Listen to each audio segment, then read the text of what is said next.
来乡亲啊，继续来看新北市，这原本是疫情的重灾区，今仔日是增加43例本土个案，这个确诊的数字豆豆啊落降。市长侯友宜早起去看新北市果菜公司快筛的情形，就惊台北农产运销公司的群组感染会阁互疫情来扩大。所以来新北市要安怎来防堵疫情呢？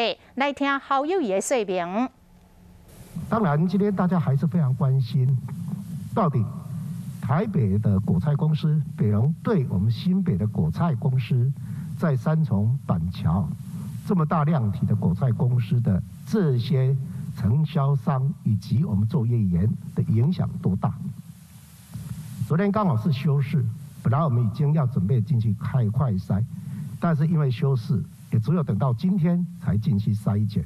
那昨天我们先完成清消，今天一早我们派了2组机动队进到三重、进到板桥去进行筛检。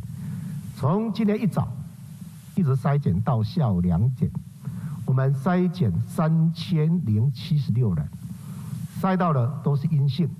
今天应该可以完成整个快筛。我们本来预估大概是2500，没想到很多的这些摊商们非常积极踊跃，所以我们今天有3076人，几乎都完成了。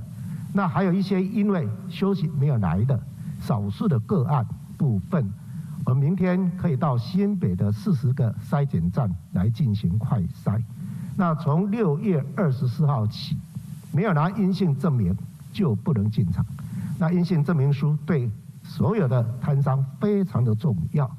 至于打疫苗，从明天开始，我们从业人员照册分批施打。至于摊商一样照册分批施打。从今天我再宣布，不限户籍的75岁以上原住民65岁以上的长者，不限户籍以及不限户籍的孕妇，还有本市列册社区居家式身障机构的服务照护员，可以线上预约。本市列册的第1到第3类的医事防疫人员及高风险接触者，也可以线上预约。所以新北市75岁以上长者全部开放了。至于75岁以上的长者，如果还没有施打的，都可以在75岁以上这一波再来补施打，这个都没有问题。而且接种的方式是从6月24号到6月25号，礼拜4、礼拜5来做接种。